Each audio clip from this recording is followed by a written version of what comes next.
اعوذ باللہ من الشیطان الرجیم بسم اللہ الرحمن الرحیم ولولا فضل اللہ علیک ورحمتہ، اور اگر آپ پر اللہ کا فضل اور اس کی رحمت نہ ہوتی، لہمت طائفۃ منہم ان یضلوک، تو ان میں سے ایک گروہ نے یہ ارادہ کر ہی لیا تھا ان یضلوک، کہ آپ کو بہکا دیں۔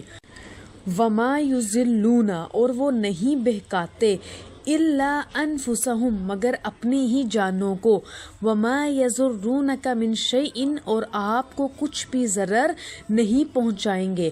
وانزل اللہ، اور اللہ نے نازل کی ہے، علیک الکتاب، آپ پر کتاب، والحکمت، اور حکمت، وعلمک، اور آپ کو وہ باتیں بتائیں، ما لم تکن تعلم، جن کو آپ نہیں جانتے تھے۔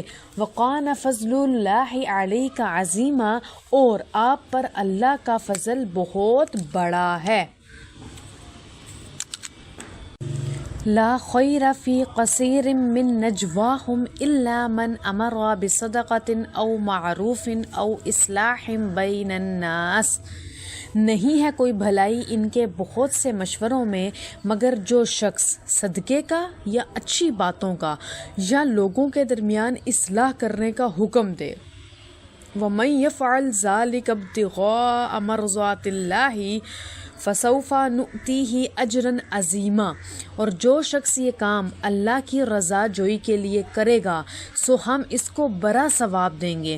وَمَن يُشَاقِقِ الرَّسُولَ مِن بَعْدِ مَا تَبَيَّنَ لَهُ الْهُدَىٰ وَيَتَّبِعْ غَيْرَ سَبِيلِ الْمُؤْمِنِينَ، اور جو شخص رسول کی مخالفت کرے اس کے بعد کہ اس کے سامنے ہدایت ظاہر ہو چکی، اور مسلمانوں کے راستے کے خلاف کسی دوسرے راستے کا اتباع کرے، نولیہ ما تولی ونصلیہ جہنم، تو ہم اس کو جہنم میں کیا کریں گے؟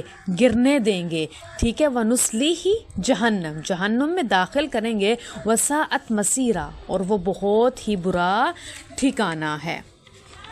تو اب ولولا فضل اللہ میں اس میں نبی کریم صلی اللہ علیہ وسلم کو خطاب کر کے کہا کہ اگر اللہ کا فضل اور اس کی رحمت آپ کے ساتھ نہ ہوتی، تو جس نے بذریعہ وحی آپ کو حقیقت سے آگاہ کر دیا تھا، تو کچھ لوگ یہ ارادہ کر رہے تھے کہ آپ کو غلطی میں مبتلا کر دیں، تو ان لوگوں نے جو کچھ کیا اس کے ذریعے وہ خود ہی راہ سے بھٹکے۔ یہ لوگ آپ کا کچھ نہیں بگاڑ سکتے، کیونکہ اللہ نے آپ پر کتاب اور حکمت نازل کی ہے، اور آپ کو وہ چیزیں بتائی ہیں جنہیں آپ نہیں جانتے، اور آپ پر اللہ کا کیا ہے؟ بڑا فضل ہے۔ تو اب آگے کیا کہا؟ لا خیر فی کثیر من نجواہم، یعنی جو لوگ آپس میں مشورے کرتے ہیں تو ان کے بہت سے مشوروں میں کوئی خیر نہیں ہوتی، کیونکہ یہ مشورے اللہ کی رضا کے خلاف بھی ہوتے ہیں، اور ان مشوروں میں جو ہے وہ اسلام کے احکام کے خلاف بھی باتیں سوچی جاتی ہیں۔ ہاں، اگر ان مشوروں میں کوئی ایسی بات ہو کہ ایک دوسرے کو آپس میں صدقہ دینے کے لیے کہا جائے، یا نیک کام کرنے کے لیے کہا جائے، یا لوگوں کے درمیان جو ہے وہ صلح کروانے کی بات کی جائے، تو پھر تو یہ مشورے خیر کے مشورے ہوتے ہیں، اللہ کی رضا کے لیے، ٹھیک ہے۔ جو لوگوں نے کیا کی؟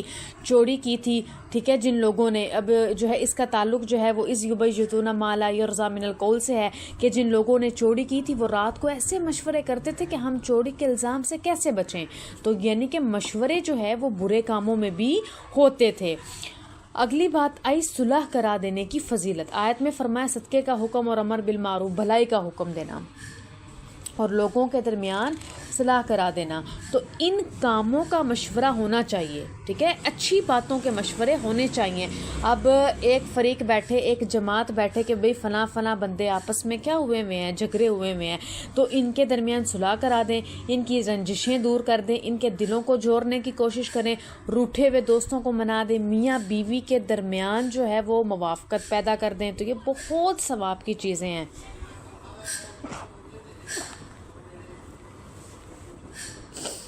حضرت ابو دردہ نے بیان فرمایا کہ نبی کریم صلی اللہ علیہ وسلم نے ارشاد فرمایا کہ میں تمہیں نفلی روزوں اور صدقہ دینے اور نفلی نماز پڑھنے کے درجے سے بھی افضل جو ہے وہ چیزیں نہ بتا دوں؟ تو کہا عرض کیا کہ ہم نے کہا کہ بھئی ضرور بتائیں. تو آپ نے فرمایا کہ آپس میں صلح کروا دینا، یہ ان سب چیزوں سے زیادہ افضل ہے، نفلی نمازوں سے، نفلی روزوں سے. دوسری حدیث میں ہے کہ آپ نے فرمایا کہ بغض مونڈ دینے والی صفت ہے. میں یہ نہیں کہتا کہ یہ بالوں کو مونڈ دیتی ہے، بلکہ یہ دین کو مونڈ دیتی ہے. تو دیکھو کہ بغض کتنی بری چیز ہے. اب آگے بات آئی وَمَن يُشَاقِقِ الرَّسُولَ مِن بَعْدِ مَا تَبَيَّنَ لَهُ الْهُدَى، جو شخص ہدایت ظاہر ہونے کے بعد رسول کی مخالفت کرے اور مومنین کے راستے کے علاوہ دوسرے راستے کا اتباع کرے تو ہم اسے وہ کرنے دیں گے جو وہ کرتا ہے. یعنی کیونکہ وہ اپنی مرضی سے برائی میں لگا ہوا ہے، دنیا میں ہم اسے کرنے دیں گے اور اسے جہنم میں داخل کریں گے، اور اس کی سزا بھی یہی ہونی چاہیے نا. آپ کو ایک شخص ہدایت پر لانا چاہتا ہے، آپ نہیں آ رہے اور آپ اپنے ہی راستے پر لگے ہوئے اور گمراہ ہوئے ہو، تو اس میں جو ہے کسی دوسرے انسان کا کیا قصور ہے؟